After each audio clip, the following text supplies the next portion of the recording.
Hello दोस्तों, यदि आप भी 21 फरवरी को साइंस यानी विज्ञान का फाइनल परीक्षा देने वाले हैं तो अभी की इस क्लास में 21 फरवरी फाइनल परीक्षा के लिए साइंस यानी विज्ञान के हम लोग 80 वैसे ऑब्जेक्टिव क्वेश्चन देखेंगे जो आपके 21 फरवरी साइंस यानी विज्ञान के फाइनल परीक्षा में पूछा जाएगा। तो आप लोग इस क्लास को पूरा वॉच कीजिएगा। सेकेंडरी स्कूल एग्जामिनेशन 2026 एनुअल यानी वार्षिक फाइनल परीक्षा 2026 के लिए साइंस यानी विज्ञान के हम लोग क्वेश्चन पेपर देखेंगे 21 फरवरी फाइनल परीक्षा के लिए। तो ये साइंस का क्वेश्चन पेपर है। साइंस का विषय कोड 112 रहेगा और समय मिलेगा 2 घंटा 45 मिनट का और पूर्णांक 80 रहेगा। 80 नंबर का एग्जाम होगा। तो सबसे पहले पेपर में खंड अ मिलेगा। खंड अ में आपसे ऑब्जेक्टिव टाइप क्वेश्चन पूछा जाएगा। 1 से लेकर 80 तक ऑब्जेक्टिव क्वेश्चन पूछा जाएगा। इनमें से किन्हीं 40 प्रश्नों के उत्तर देना है परीक्षा में। तो आइए पहला नंबर क्वेश्चन देखते हैं। फर्स्ट क्वेश्चन यहाँ पर पूछा गया है कि हवा यानी निर्वात में प्रकाश की चाल होती है। तो निर्वात में प्रकाश की चाल क्या होती है? तो याद रखिएगा, निर्वात में प्रकाश की चाल 3 गुना 10 के पावर 8 मीटर प्रति सेकंड होती है। तो मीटर प्रति सेकंड ऑप्शन नंबर ए में ही दिया गया है। 3 गुना 10 के पावर 8 मीटर प्रति second. Option number A right answer हो जाएगा। निर्वात में प्रकाश की चाल 3 गुना 10 के पावर 8 मीटर प्रति सेकंड होती है। 2 नंबर क्वेश्चन है कि गोलीय दर्पण के परावर्तक पृष्ठ की वृत्ताकार सीमा रेखा का व्यास क्या कहलाता है? तो गोलीय दर्पण का द्वारक कहलाता है। Right answer option number B हो जाएगा, गोलीय दर्पण का द्वारक। क्वेश्चन नंबर 3 है कि प्रकाश तरंग उदाहरण है। तो प्रकाश तरंग ये किसका उदाहरण है? तो विद्युत चुम्बकीय तरंग का। राइट आंसर डी हो जाएगा, प्रकाश तरंग उदाहरण है विद्युत चुम्बकीय तरंग का।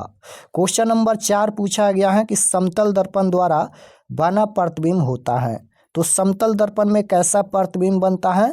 तो याद रखिएगा, समतल दर्पण में हमेशा काल्पनिक प्रतिबिंब बनता है। Right answer option number B हो जाएगा।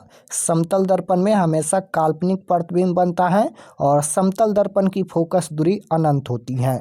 5 नंबर क्वेश्चन है कि उत्तल दर्पण के सामने एक वस्तु को रखा गया है, इसकी प्रतिबिंब की प्रकृति क्या होगी? तो वास्तविक या काल्पनिक। राइट आंसर सी हो जाएगा। 6 नंबर क्वेश्चन यहाँ पर पूछा गया है कि 1 मीटर फोकस दूरी वाले उत्तल लेंस की क्षमता होगी। 1 मीटर फोकस दूरी वाले उत्तल लेंस की क्षमता पूछा गया है। तो ये 1 डायोप्टर होगी, माइनस नहीं होगा, प्लस होगा, क्योंकि यहाँ पर उत्तल लेंस की क्षमता पूछा गया है। उत्तल लेंस की फोकस दूरी धनात्मक होती है, इसलिए इसकी क्षमता भी धनात्मक होगी। तो यहाँ पर प्लस का 1 डायोप्टर। क्वेश्चन नंबर 7 है कि किसी शब्दकोश में दिए गए छोटे अक्षरों को पढ़ते समय आप कौन सा लेंस पसंद करेंगे? तो 5 सेंटीमीटर फोकस दूरी का उत्तल लेंस। राइट आंसर सी में दिया गया है, 5 सेंटीमीटर फोकस दूरी का उत्तल लेंस। क्वेश्चन नंबर 8 है यहाँ पर कि पानी में डूबे एक उत्तल लेंस की फोकस दूरी हवा में इसकी फोकस दूरी की अपेक्षा क्या होती है? तो कम होती है। राइट आंसर बी हो जाएगा, कम होती है। क्वेश्चन नंबर 9 पूछा गया है यहाँ पर कि किसी माध्यम के अपवर्तनांक म्यू का मान क्या होगा? किसी माध्यम के अपवर्तनांक म्यू का मान पूछा गया है। तो याद रखिएगा, sine i by sine r होता है। तो sine i by sine r कहाँ पर दिया गया है? ये आर बट्टा आई, ये नहीं होगा, ये भी नहीं होगा और ये भी नहीं होगा। डी में दिया गया है साइन आई बट्टा साइन आर, इसका राइट आंसर डी हो जाएगा। 10 नंबर क्वेश्चन है कि निकट दृष्टि दोष में किस लेंस का प्रयोग होता है? तो निकट दृष्टि दोष को दूर करने के लिए अवतल लेंस का व्यवहार होता है और दूर दृष्टि दोष दूर करने के लिए उत्तल लेंस का व्यवहार होता है। तो दोनों आप लोग याद रखिएगा, यहाँ पर निकट दृष्टि दोष पूछा गया है तो अवतल लेंस होगा। क्वेश्चन नंबर 11 पूछा गया है कि तारों का टिमटिमाना प्रकाश की किस घटना को दर्शाता है? तो तारों का टिमटिमाना ये प्रकाश के अपवर्तन के कारण होता है। राइट आंसर सी हो जाएगा, प्रकाश के अपवर्तन। 12 नंबर क्वेश्चन है स्पेक्ट्रम में किस रंग की किरण का झुकाव अधिक होता है?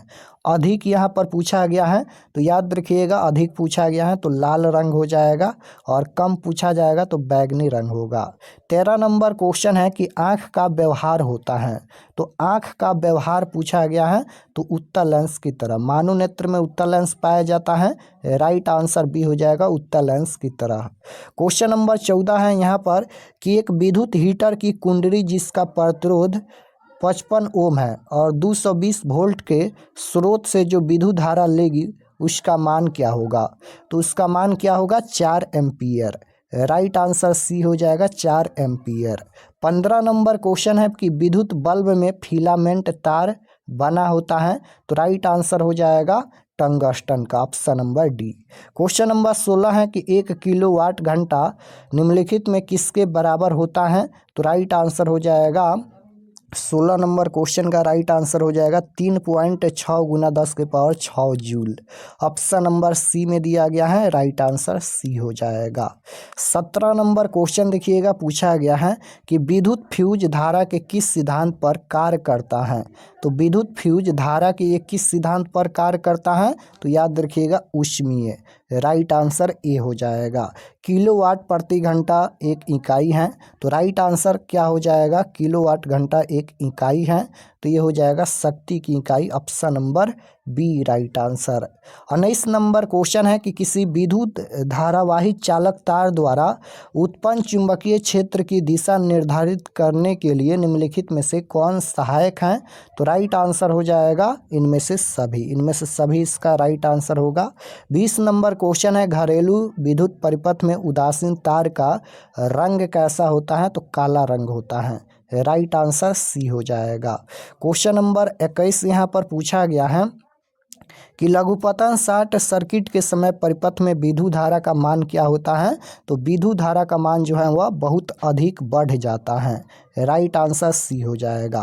फ्लेमिंग के वाम हस्त नियम में बाएं हाथ की तर्जनी संकेत करती हैं, तो ये संकेत करती हैं चुंबकीय क्षेत्र की दिशा, राइट आंसर बी हो जाएगा।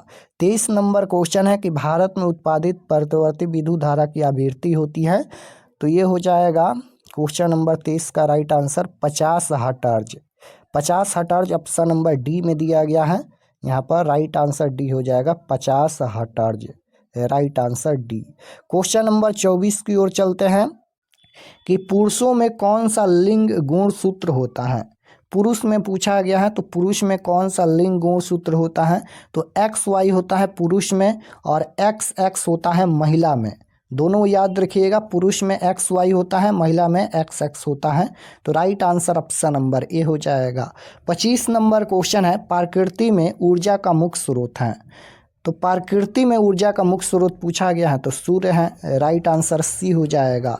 26 नंबर क्वेश्चन है कि ग्लोबल वार्मिंग के लिए निम्न में कौन सी गैस उत्तरदायी है, तो ग्लोबल वार्मिंग के लिए निम्न में कौन सी गैस उत्तरदायी है, तो CO2 यानी कार्बन डाइऑक्साइड गैस उत्तरदायी है, right answer option number B हो जाएगा।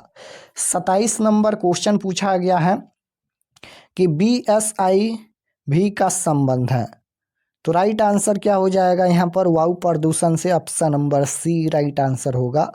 निम्न में कौन सर्वहारी है, निम्न में कौन सर्वहारी पूछा गया है, तो सर्वहारी कौन है, कुत्ता, शेर, हिरन या लोमड़ी, सर्वाहारी पूछा गया है, जो मांस और शाकाहारी दोनों खाता है उसे सर्वाहारी कहते हैं, जो सभी चीज़ खाता है सर्वाहारी होता है, तो निम्न में कौन यहाँ पर सर्वाहारी है, तो बिल्कुल इसका राइट आंसर हो जाएगा कुत्ता, यहाँ पर हो जाएगा सर्वहारी, option number A right answer.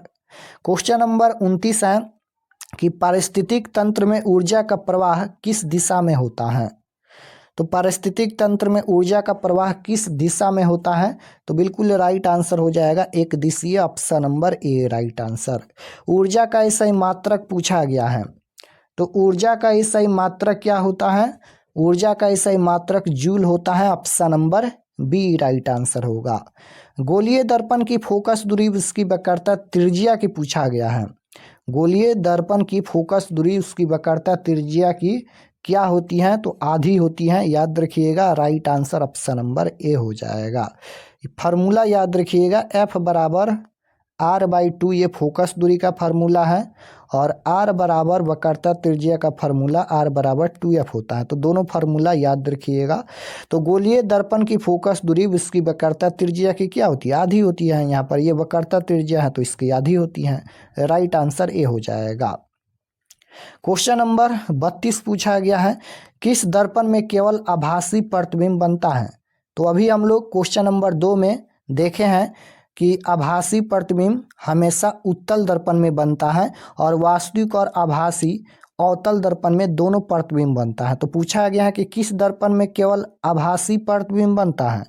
तो 32 नंबर क्वेश्चन का राइट आंसर ऑप्शन नंबर यहाँ पर उत्तल और समतल ये भी हो जाएगा, क्योंकि समतल में भी आभासी प्रतिबिंब बनता है। तो right answer option number D हो जाएगा। उत्तल भी होगा और समतल भी होगा, क्योंकि उत्तल और समतल में आभासी प्रतिबिंब बनता है। तो राइट आंसर डी होगा। अवतल में आभासी और वास्तविक दोनों प्रकार के प्रतिबिंब बनते हैं।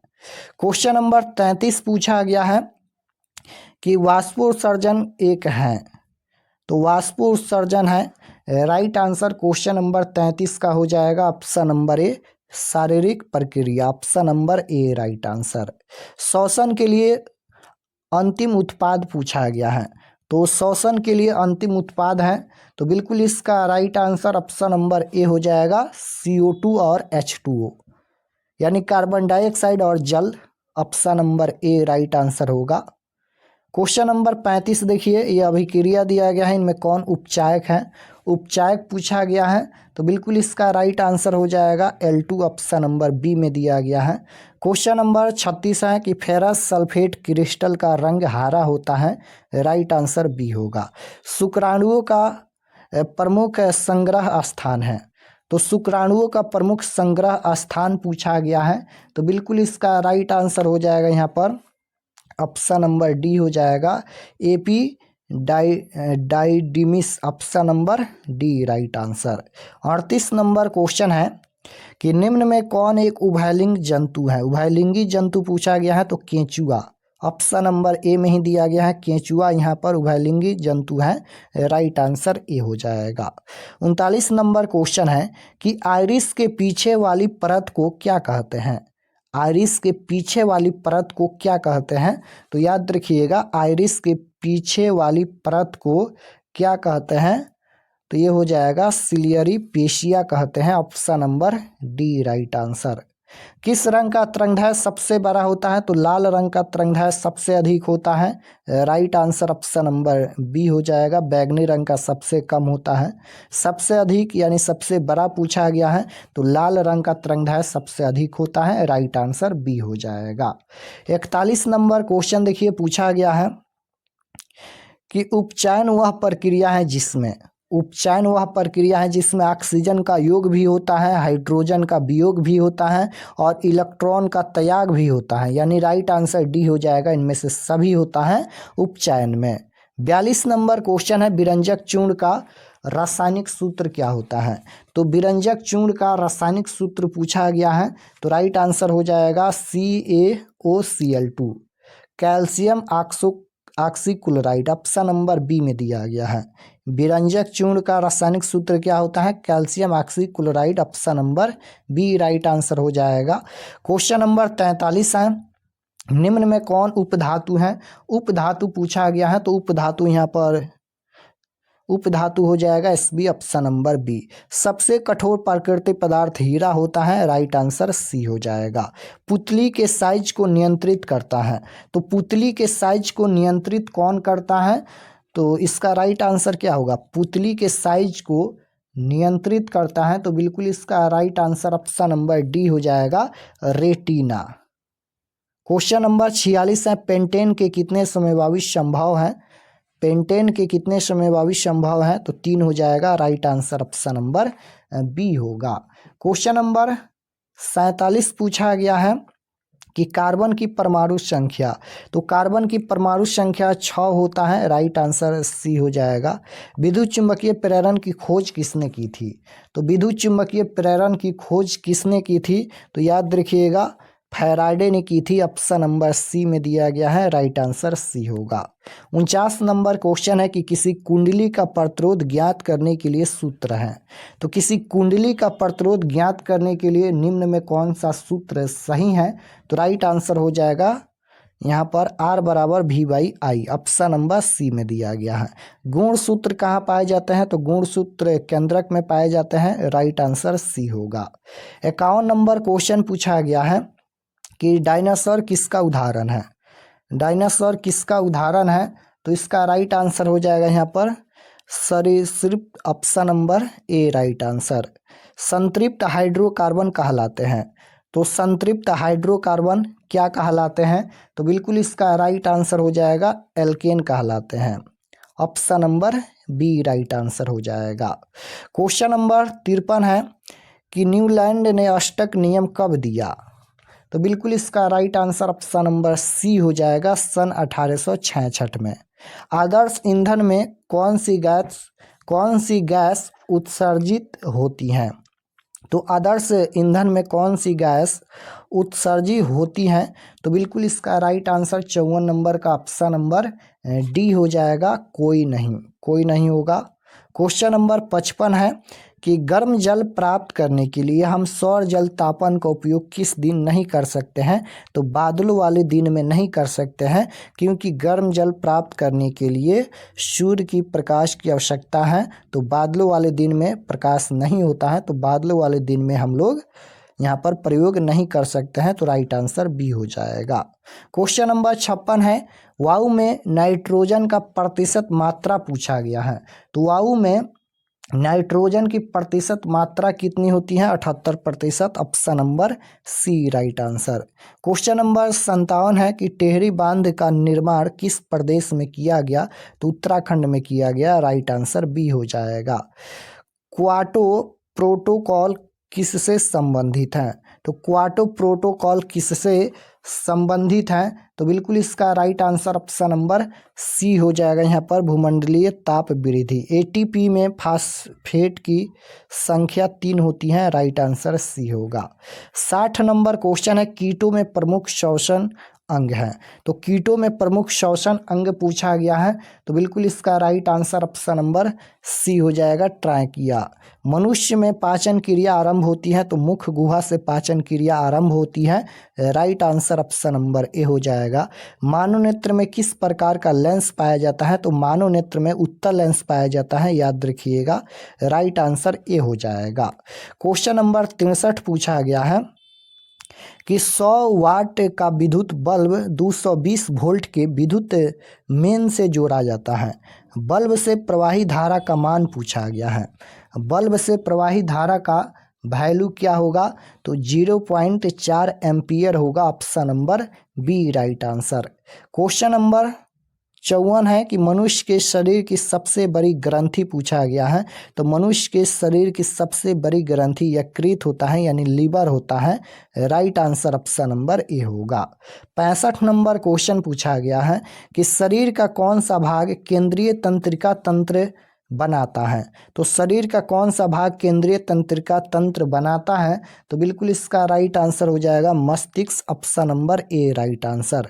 66 नंबर क्वेश्चन है मेंडल के एक संकरण प्रयोग के दौरान F2 पीढ़ी से लंबे एंड बौने पौधे का लक्षण पारूपी अनुपात है। तो राइट आंसर 66 नंबर का ऑप्शन नंबर बी हो जाएगा, 3:1। विद्युत बल्ब में कौन सी गैस भरी होती हैं? तो निष्क्रिय गैस भरी होती हैं, right answer option number B हो जाएगा। निष्क्रिय गैस भरने से विद्युत बल्ब का तंतु नहीं जलता है, इसलिए निष्क्रिय गैस भरा जाता है। 68 नंबर क्वेश्चन है विद्युत धारा का SI मात्रक क्या होता है? विद्युत धारा का SI मात्रक एम्पियर होता है, option number A right answer हो जाएगा। 69 नंबर क्वेश्चन है कि 1 यूनिट विद्युत ऊर्जा का मान। तो 1 यूनिट विद्युत ऊर्जा का मान होता है 3.6 × 10⁻6 जूल, ऑप्शन नंबर डी में दिया गया है, राइट आंसर डी हो जाएगा। 70 नंबर क्वेश्चन है कि निश्वास द्वारा निकली आयु में रहती हैं। तो बिल्कुल इसका राइट आंसर हो जाएगा CO2, ऑप्शन नंबर ए। क्वेश्चन नंबर 71 है कि फुफ्फुस शिराएं हृदय के किस वैष्ण में खुलती हैं? तो ये हो जाएगा बायां आलिंद, option number A right answer है। इंद्रधनुष का भीतरी हिस्सा किस रंग का होता है? तो इंद्रधनुष का भीतरी हिस्सा किस रंग का होता है? तो बिल्कुल राइट आंसर हो जाएगा बैगनी रंग का होता है, ऑप्शन नंबर बी। 73 नंबर क्वेश्चन है कि साइड मिरर के रूप में उपयोग होता है। तो बताए हैं कि साइड मिरर के रूप में लेंस कहाँ से होगा? लेंस नहीं होगा। अवतल लेंस तो होगा नहीं। साइड मिरर के रूप में हम लोग ऊपर ही देखे हैं कि साइड मिरर के रूप में उत्तल दर्पण का उपयोग होता है। दोनों ये नहीं होगा, कोई नहीं हो जाएगा। Right answer option number D. Option में दिया ही नहीं है तो कोई नहीं होगा, option number D right answer होगा। क्योंकि साइड मिरर के रूप में उत्तल दर्पण का उपयोग होता है, क्योंकि वस्तु से छोटा प्रतिबिंब बनता है। 74 नंबर क्वेश्चन देखिए, एक गोलीय दर्पण की फोकस दूरी प्लस का 20 सेंटीमीटर है, तो यह गोलीय दर्पण कैसा होगा? तो उत्तल दर्पण या उत्तल लेंस की फोकस दूरी धनात्मक होता है, यानी प्लस का होता है। तो यहाँ पर फोकस दूरी प्लस का 20 सेंटीमीटर दिया गया है, तो ये उत्तल होगा। Option number A right answer हो जाएगा उत्तल। क्वेश्चन नंबर 75 है कि अवतल दर्पण की फोकस दूरी, तो अवतल दर्पण की फोकस दूरी ऋणात्मक होता है, ऋणात्मक ऑप्शन नंबर ए में दिया गया है। और उत्तल दर्पण की फोकस दूरी धनात्मक होता है, क्योंकि यहाँ पर धनात्मक दिया गया है तो उत्तल हो जाएगा। और अवतल दर्पण की फोकस दूरी ऋणात्मक होता है, तो option number A right answer होगा। 76 नंबर क्वेश्चन देखिए, अंडोत्सर्ग कब होता है? अंडोत्सर्ग कब होता है? तो 76 नंबर क्वेश्चन का राइट आंसर हो जाएगा रजोधर्म के 12 से 14 दिन बाद, option number A right answer. 77 number question देखिए, यहाँ पर यह अभिक्रिया दिया गया है, यह किस प्रकार की अभिक्रिया है? संयोजन, विस्थापन, द्विविस्थापन या वियोजन? यह किस प्रकार की अभिक्रिया है? तो यहाँ पर ये विस्थापन अभिक्रिया है। Right answer option number B हो जाएगा, क्योंकि यहाँ पर विस्थापित हो रहा है। विस्थापन अभिक्रिया में क्या होता है? तो अधिक अभिक्रियाशील वाला तत्व अपने से कम अभिक्रियाशील वाला तत्व को विस्थापित कर देता है, उससे विस्थापन अभिक्रिया कहते हैं। तो यहाँ पर ये विस्थापन अभिक्रिया होगा। कॉपर को यहाँ पर विस्थापित किया गया है। क्वेश्चन नंबर 78 है, निम्न में कौन परबल भस्म है? परबल भस्म पूछा गया है, तो परबल भस्म कौन है? Right answer option number C हो जाएगा, MgOH2। क्वेश्चन नंबर 79 पूछा गया है कि अम्ल का pH मान होता है, तो अम्ल का pH मान 7 से कम होता है, क्षार का pH मान 7 से ज़्यादा होता है, और उदासीन विलयन का pH मान 7 होता है। तो अम्ल का pH मान 7 से ज़्यादा होता है। Right answer option number B. 7 से कम होता है, ऑप्शन नंबर बी में दिया गया है। अम्ल का pH मान 7 से कम होता है, क्षार का pH मान 7 से ज़्यादा होता है, और उदासीन विलयन का pH मान 7 होता है। 80 नंबर क्वेश्चन देखिए, लास्ट क्वेश्चन है, आवर्त सारणी की क्षैतिज कतारें कहलाती हैं। तो आवर्त सारणी की क्षैतिज कतारें क्या कहलाती हैं? तो बिल्कुल इसका right answer option number B हो जाएगा। यहाँ पर आवर्त कहलाती हैं, option number B right answer होगा। तो यहाँ पर हम लोग 80 ऑब्जेक्टिव क्वेश्चन देखे हैं। आप लोग कमेंट में बताइए कि आपका कितना क्वेश्चन सही हुआ। और अगर आप लोग चैनल पर नए होंगे तो चैनल को ज़रूर सब्सक्राइब कर लेना, ताकि आने वाले नेक्स्ट क्लास आपके पास ज़रूर पहुँचे। तो मिलते हैं नेक्स्ट क्लास में, तब तक अपना स्टडी कीजिए। आप सभी को धन्यवाद।